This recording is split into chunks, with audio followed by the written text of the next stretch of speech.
जय हिंद। आज का आपका क्लास होने वाला है बिहार डीलेट का, जिसमें आपका हिंदी का 25 क्वेश्चन, इंग्लिश का 20 क्वेश्चन, साइंस का 20 क्वेश्चन, सोशल स्टडीज यानी सामाजिक अध्ययन का 20 क्वेश्चन, मैथ का 25 क्वेश्चन, रीजनिंग का 10 क्वेश्चन, टोटल मिलाकर आपका 120 प्रश्न का पेपर होता है साथियों। और जिस पैटर्न के हिसाब से आपके पेपर में प्रश्न बनता है, सेम उसी लेवल का प्रश्न आज के इस वीडियो में करवाएंगे, जो कि सीधे आपके पेपर में पूछा जाएगा।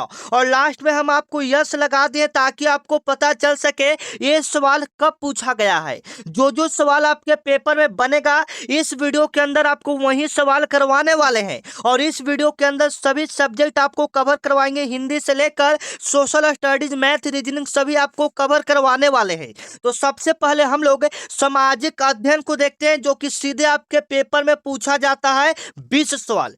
महात्मा गांधी जी अपना राजनीतिक गुरु किसे मानते थे? एक सवाल आपके पेपर में फिक्स हो गया। महात्मा गांधी जी एक टॉपिक है सामाजिक अध्ययन में। यहां से 2 से 3 सवाल हर साल के पेपर में आपको देखने को मिलता है साथियों। अगर आपको पता है तो जवाब देंगे महात्मा गांधी जी अपना राजनीतिक गुरु किसे मानते थे। आप बिल्कुल सही करोगे, गोपाल कृष्ण गोखले को। किसे मानते थे? गोपाल कृष्ण गोखले को। सी ऑप्शन आप क्या करोगे? बिल्कुल सही करोगे। मेरे साथ बोलोगे, महात्मा गांधी जी अपना राजनीतिक गुरु किसे मानते थे?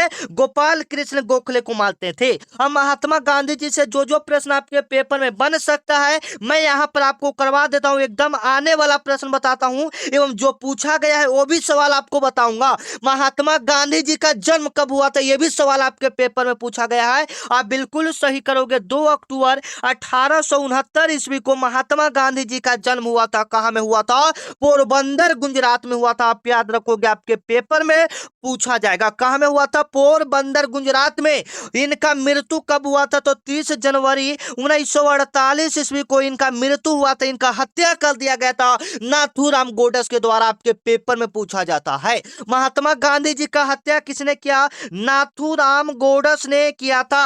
नाथूराम गोडस ने किया था। आप याद रखोगे, 30 जनवरी को हम लोग शहीद दिवस के रूप में मनाया जाता है। आपके पेपर में दिवस से भी प्रश्न पूछा जाता है, मतलब कौन सा दिवस से कब मनाया जाता है, ये आपके पेपर में पूछा जाता है। जैसे में पूछा जाएगा शहीद दिवस कब मनाया जाता है, आप बिल्कुल सही करोगे। 30 जनवरी को आपका शहीद दिवस मनाया जाता है। आप याद रखना, आपके पेपर में हुबहू पूछा जाएगा।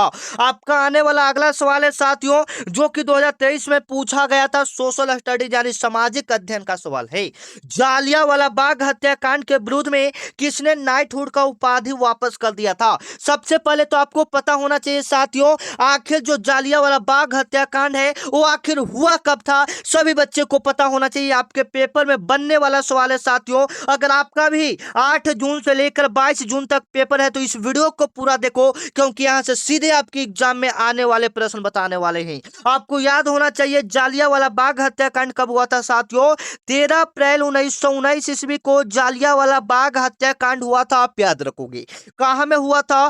पंजाब के अमृतसर में हुआ था। आप याद रखोगे। मेरे साथ एक बार बोलोगे ताकि आपको याद हो जाए। जालियांवाला बाग हत्याकांड कब हुआ था? सर कहिएगा। 13 अप्रैल 1919 को। कब हुआ था?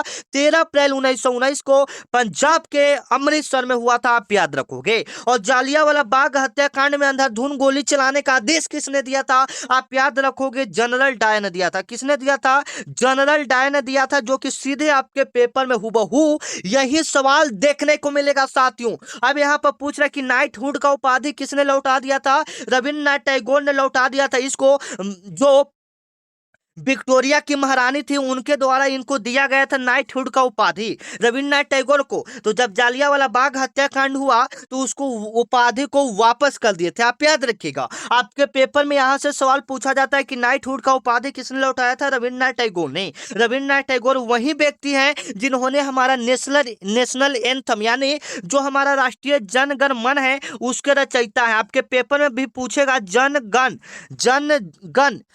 गण मन के रचयिता कौन है साथियों? बिल्कुल सही करोगे, रविन्द्रनाथ टैगोर है। जन गण मन के रचयिता कौन है? रविन्द्रनाथ टैगोर है। आप याद रखोगे, आपके पेपर में हूबहू यही सवाल देखने को मिलेगा। आप याद रखोगे, भारत के प्रथम प्रधानमंत्री पंडित जवाहरलाल नेहरू है। आप याद रखोगे, लोकमान्य किन्हें कहा जाता है? बाल गंगाधर तिलक को लोकमान्य के नाम से जाना जाता है।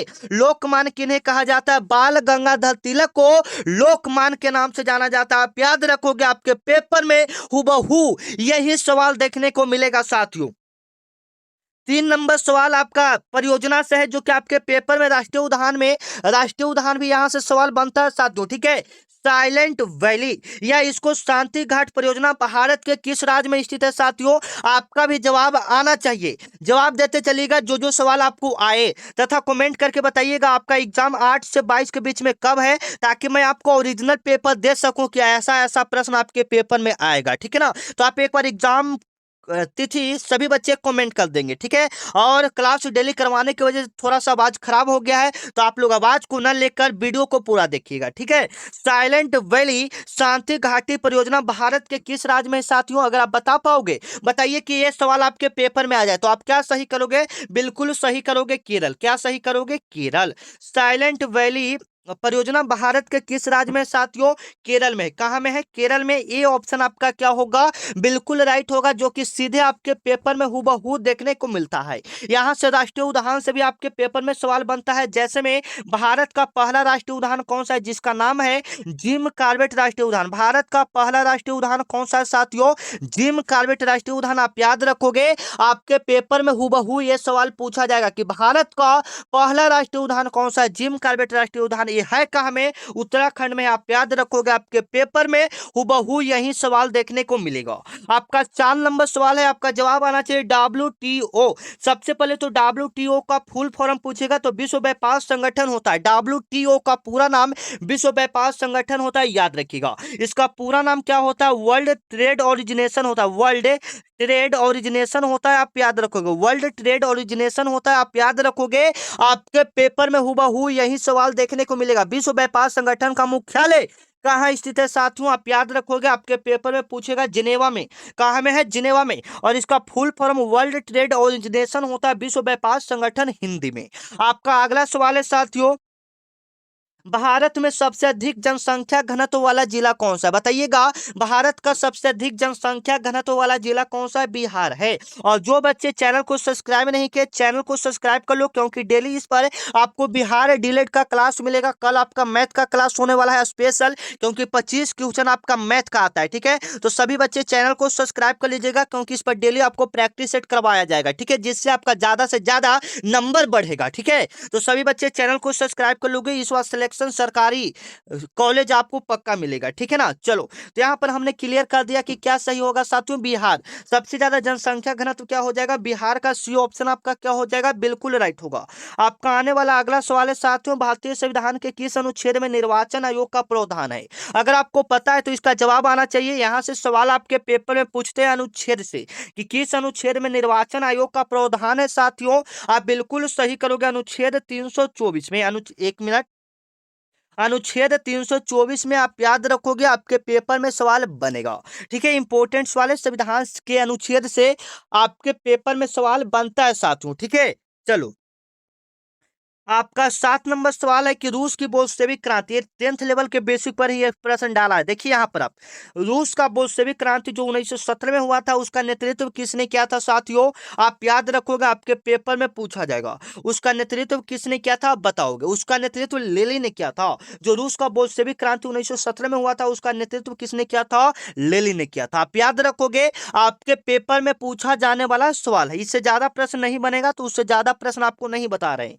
आप का आने वाला अगला सवाल है कि भारत में राष्ट्रीय उपभोक्ता दिवस कब मनाया जाता है? आपके पेपर में 2023 का सवाल है साथियों, हूबहू आपको देखने को मिलेगा। आप बिल्कुल सही करोगे, 24 दिसंबर को।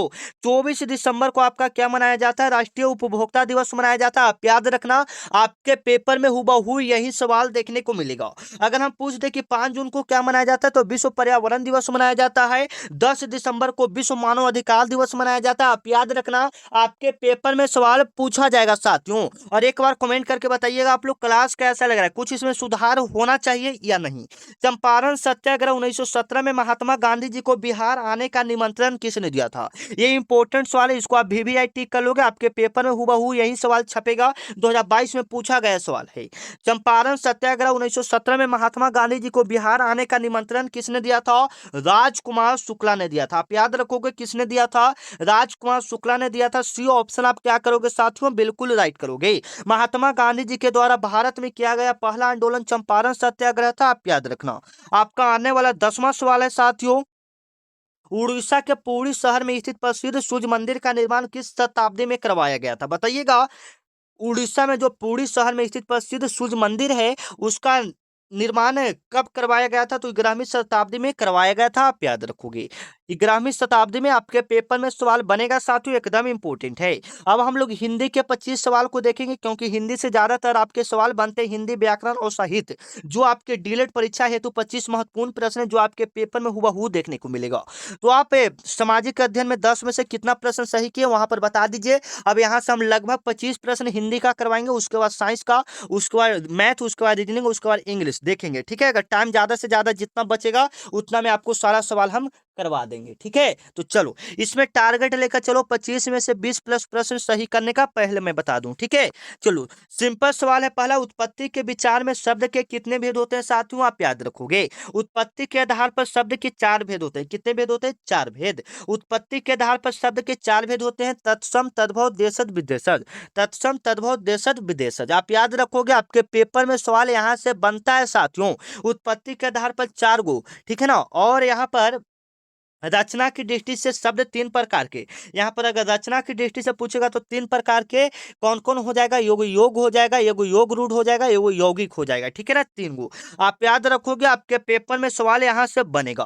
आपका आने वाला सवाल है, यहाँ से एक सवाल फिक्स है साथियों, निम्नलिखित में से कौन सा शब्द तद्भव है? आपका जवाब कमेंट में आना चाहिए। जो बच्चे अभी तक व्हाट्सएप ग्रुप को ज्वाइन नहीं किया, ज्वाइन कर लीजिएगा, क्योंकि वहां पर आपको जो भी क्लास होगा सबसे पहले पता चलेगा। जो भी फ्री PDF है सब आपको ग्रुप में डाल दिया जाएगा, जो भी वैकेंसी आएगी सबसे पहले ग्रुप में आपको पता चलेगा। तो ग्रुप में जुड़ने के लिए यहाँ पर एक नंबर आपको शो हो रहा है, इस पर आपको डीलेड लिखकर मैसेज करना है। क्या लिखकर मैसेज करना है? डीलेड। फिर मेरे तरफ से आपके पास एक व्हाट्सएप ग्रुप का लिंक जाएगा साथियों, जिस पर क्लिक करोगे तो आप व्हाट्सएप ग्रुप को ज्वाइन कर लोगे। फिलहाल के लिए क्लास को आप पूरा देखोगे, क्योंकि इसमें हिंदी मैथ सभी को हम करवाने वाले हैं। स्क्रीनशॉट लेकर उसका रख लोगे। तद्भव कहने का मतलब है बिगड़ा हुआ रूप। एक संस्कृत तत्सम जो होता है उसको संस्कृत रूप को तत्सम कहते हैं। जैसा जो संस्कृत जैसा आपको शब्द लगेगा उसको तत्सम कहेगा, और बिगड़ा हुआ रूप को क्या कहेंगे? तद्भव कहेंगे। तो यहाँ पर हम लोग अच्छे से कवर कर लेते हैं, देखिएगा। अग्नि, अग्नि ये आपको तत्सम संस्कृत जैसा शब्द लग रहा है, एक तद्भव तत्सम होगा। क्षेत्र ये भी आपको संस्कृत जैसा शब्द लग रहा है, यहाँ पर होगा। अगला कुद्र, कुद्र भी आपको तत्सम संस्कृत रूप लग रहा है, लेकिन अमीय आपको संस्कृत रूप नहीं लग रहा है, ये तद्भव हो जाएगा। अमीय कौन सा हो जाएगा? तद्भव हो जाएगा। आप याद रखना, आपके पेपर में सवाल बनेगा। इसका मतलब होता है अमृत। अमीय का मतलब क्या होता है? अमृत। संस्कृत भाषा में इसको अमृत बोलेंगे। क्या बोलेंगे साथियों? अमृत बोलेंगे। आप याद रखेंगे, आपके पेपर में सवाल बनेगा। चलो आपका अगला सवाल है, आपका जवाब आना चाहिए हिंदी का। हिंदी में तो बिल्कुल सिंपल सिंपल लेवल का सवाल है। लोहे के चने चबाना मुहावरे का सही अर्थ क्या है साथियों? बताइएगा। लोहे के चने चबाना मुहावरे का सही अर्थ क्या है? बहुत कठिन परिश्रम या संघर्ष करना। और आपका एग्जाम सेंटर कहाँ पड़ा है ये भी बता दीजिए, ताकि कोई और बच्चा का आपका एग्जाम सेंटर मिले तो आप दोनों बात कर लीजिएगा, ठीक है ना। तो कमेंट करके बता दीजिएगा आपका एग्जाम सेंटर कहाँ कहाँ पड़ा है। सभी बच्चे एक बार डिस्ट्रिक्ट लिख दीजिएगा कि हाँ सर मेरा यहाँ पड़ा है। बहुत कठिन परिश्रम करना, लोहे के चने चबाना यानी बहुत कठिन परिश्रम करना। चलिए ठीक है। आपका आने वाला अगला सवाल है, यशोधरा शब्द का सही संधि विच्छेद क्या होगा साथियों? 2024 का सवाल। यशोधरा का सही संधि विच्छेद यशः प्लस में धरा। यशः प्लस में क्या हो जाएगा? धरा। आप याद रखोगे। मिल के क्या बनेगा? यशोधरा बनेगा। आप याद रखोगे। यशः प्लस में धरा मिल के क्या बनेगा? यशोधरा बनेगा। आप याद रखोगे, आपके पेपर में सवाल बनेगा साथियों। आपका आने वाला सवाल है, कनक कनक ते सौ गुनी मादकता अधिकाय में कौन सा अलंकार है साथियों? आपको बिल्कुल सही करना है। कनक कनक ते सौ गुनी मादकता अधिकाय में कौन सा अलंकार है साथियों? आप बिल्कुल सही करोगे, आपके पेपर में सवाल बनेगा। इसमें आपका हो जाएगा यमक अलंकार। इसमें कौन सा अलंकार हो जाएगा? यमक अलंकार। आप याद रखेंगे। आपका अगला सवाल है साथियों, जवाब आना चाहिए जो सब कुछ जानता हो उसके लिए एक शब्द में हम लोग क्या कहेंगे, जो सब कुछ जानता हो उससे हम लोग सर्वज्ञ कहते हैं। ये आपको पता होना चाहिए, आपका जवाब कमेंट में आना चाहिए। जो सब कुछ जानता हो उससे हम लोग क्या कहते हैं साथियों, सर्वज्ञ कहते हैं। बी ऑप्शन आपका क्या होगा, बिल्कुल राइट होगा, जो कि सीधे आपके पेपर में हुबहू देखने को मिलेगा। लंबोदर शब्द किस समास का उदाहरण है साथियों, आपका जवाब आना चाहिए। लंबोदर किस समाज का उदाहरण है, 2025 का सवाल है, बताइएगा लंबोदर किस समाज का उदाहरण है साथियों। आपके पेपर में सवाल बनेगा। लंबोदर किसका हो जाएगा, जब भी भगवान का नाम आए वो बहुब्रीहि समास होता है। जब भी भगवान का नाम आए क्या होगा साथियों, बहुब्रीहि समास हो जाएगा। आप याद रखना, आपके पेपर में सवाल बनेगा, जिसमें संख्या आ जाएगा वो द्विगु समास हो जाएगा। ठीक है, चलो 8 नंबर आपका सवाल है, शुद्ध वर्तनी वाले शब्द का चयन करें। शुद्ध वर्तनी वाले शब्द का चयन करें साथियों, बताइएगा इसमें कौन सा शुद्ध है। क व इत्री, एक कवित्री सही लिखा है कि एक कवित्री सही लिखा है कि ए लिखा है, क व इत्री, ए वाला बिल्कुल सही लिखा हुआ है। क व इत्री इस प्रकार से लिखाएगा, आप यहाँ पर बी ऑप्शन बिल्कुल सही कर सकते हो। ठीक है, चलो 9 नंबर आपका सवाल है, श्रृंगार रस का अस्थाई भाव क्या होगा साथियों। श्रृंगार रस का अस्थाई भाव क्या होगा साथियों, आपके पेपर में सवाल बनेगा। आप बिल्कुल सही करोगे, इसका अस्थाई भाव होगा रत्ती। क्या हो जाएगा, रत्ती। सी ऑप्शन आपका क्या होगा, बिल्कुल राइट होगा, जो कि सीधे आपके पेपर में बनेगा।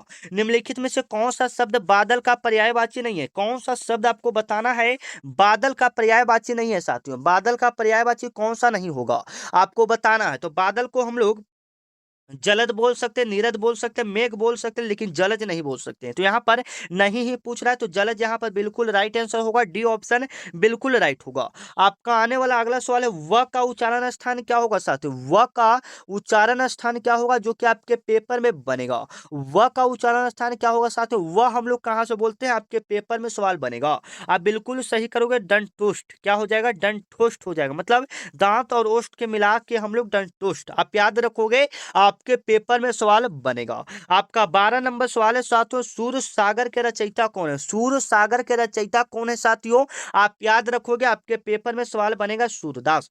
सूर सागर के रचयिता कौन है, सूरदास। आप याद रखोगे, आपके पेपर में सवाल बनेगा साथियों। सूरदास का रचयिता कौन है, सूर सागर के सूरदास। सूर से सूर सागर, सूर से सूरदास। आप याद रखोगे, आपके पेपर में हुबहू यही सवाल देखने को मिलेगा। एक्स्ट्रा इसलिए नहीं हम बता रहे क्योंकि बहुत सारा प्रश्न बताना है तो बहुत ज्यादा लंबा वीडियो हो जाएगा, इसलिए आप लोग इसमें ज्यादा कुछ समझाना नहीं है, इसलिए हम लोग थोड़ा फास्ट चलेंगे। ठीक है ना।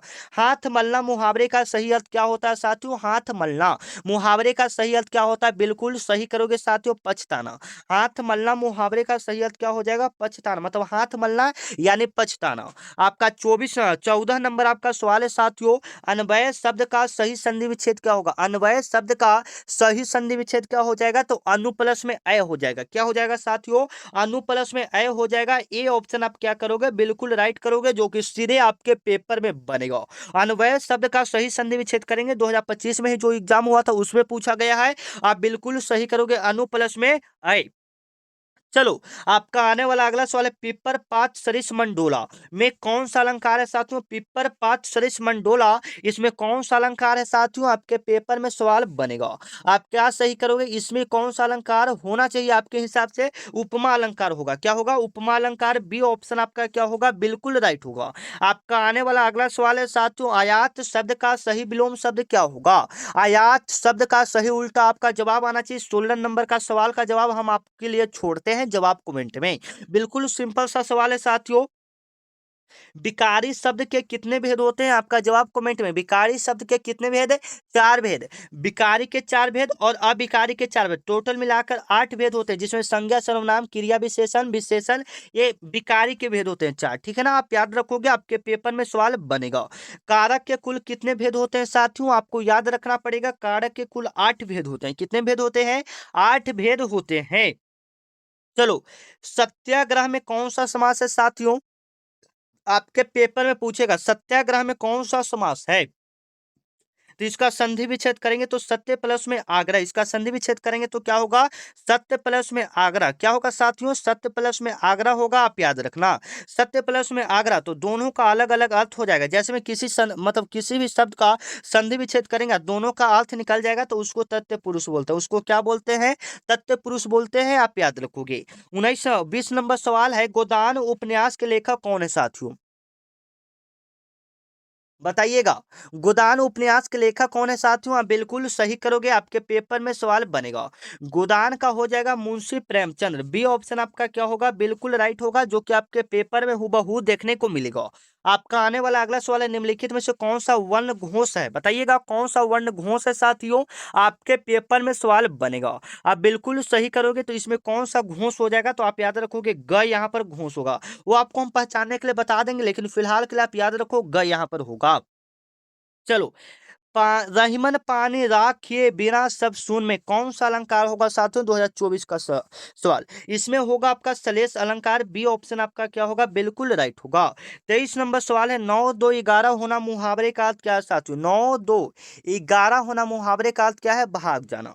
बी ऑप्शन आपका क्या होगा? बिल्कुल राइट होगा, जो कि सीधे आपके पेपर में हूबहू बनेगा। दुग्ध में दुग्ध में कौन सा शब्द है साथियों? बताइएगा, दुग्ध में कौन सा शब्द है साथियों? बताइएगा। यहाँ पर आपका हो जाएगा दुग्ध होना चाहिए बाबू, आपका संस्कृत जैसा शब्द है तो तत्सम हो जाएगा, ठीक है। चलो, 25 नंबर सवाल है, चौपाई छंद के प्रत्येक चरण में कितने मात्राएं होती है? तो 16 मात्राएं होती है। कितनी मात्राएं होती है? 16। अब यहाँ पर आप लोग कमेंट करके बताओगे कितना प्रश्न आप लोग का सही हुआ, सभी बच्चे कमेंट करके बताएंगे। 25 प्रश्न यहाँ पर आपका हुआ है हिंदी का, ठीक है ना। चलो, जल्दी जल्दी सारे बच्चे कमेंट करेंगे, इसके बाद हम लोग साइंस की ओर प्रस्थान करेंगे, ठीक है। और ये भी बताइएगा साथियों, आपको क्लास कैसा लग रहा है? चलिए, अब आते हैं हम लोग साइंस की ओर आते हैं, समान विज्ञान, जिसमें आपका भौतिक विज्ञान, रसायन विज्ञान और जीव विज्ञान आते हैं। देखिएगा, एकदम इंपॉर्टेंट सवाल आपका आ रहा है पेपर में, देखिएगा ध्यान से देखिएगा। किस धातु को चाकू से आसानी से काटा जा सकता है? आपका जवाब आना चाहिए कमेंट में। बिल्कुल सही करोगे, सोडियम। किस धातु को चाकू से काटा जा सकता है? सोडियम, ठीक है ना। सोडियम को चाकू से काटा जा सकता है, आप याद रखोगे। जो बच्चा चैनल को सब्सक्राइब नहीं किया, प्लीज रिक्वेस्ट है चैनल को सब्सक्राइब करके व्हाट्सएप ग्रुप को ज्वाइन कर लोगे, क्योंकि वहां पर आपको फ्री पीडीएफ दिया जाएगा। सोडियम, पोटेशियम, लिथियम, ये तीन ऐसे धातु हैं जिसे चाकू से आसानी से काटा जा सकता है। आपका आने वाला अगला सवाल है साथियों, प्रकाश वर्ष निम्नलिखित में से किसका मात्रक है? आपका जवाब आना चाहिए, प्रकाश वर्ष निम्नलिखित में से किसका मात्रक है साथियों? दूरी का।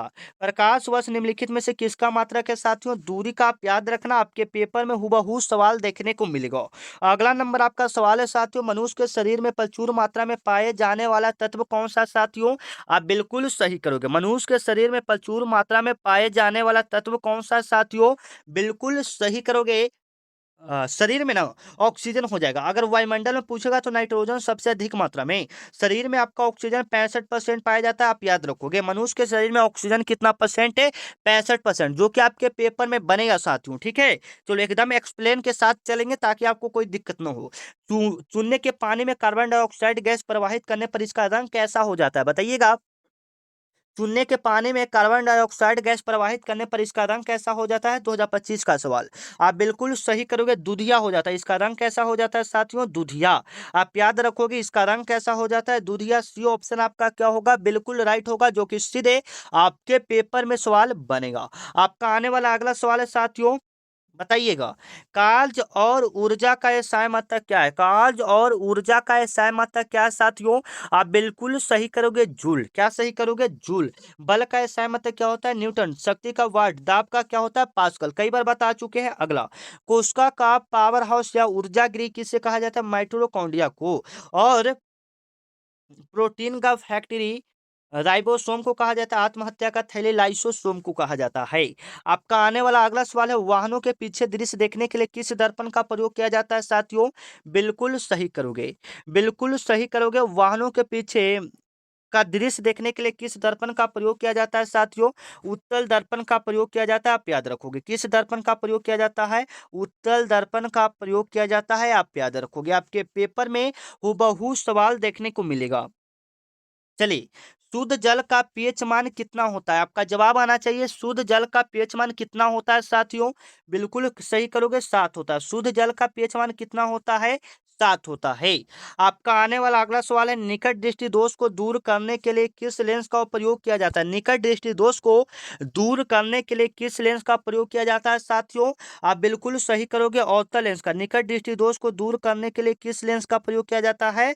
अवतल का। जैसे में निकट 3 अक्षर में है ना, तो इसको दूर करने के लिए 4 अक्षर वाला लेंस का प्रयोग करेंगे। जैसे में दूर, जैसे में दूर को दूर करना है, तो दूध 2 अक्षर का, तो इसका आंसर 3 अक्षर वाला। ठीक है, ऐसे याद कर लीजिएगा ट्रिक से। आपका आने वाला अगला सवाल है, टमाटर में निम्नलिखित में कौन सा अम्ल मुख्य रूप से पाया जाता है साथियों? आपका जवाब कमेंट में आना चाहिए। टमाटर में कौन सा अम्ल पाया जाता है?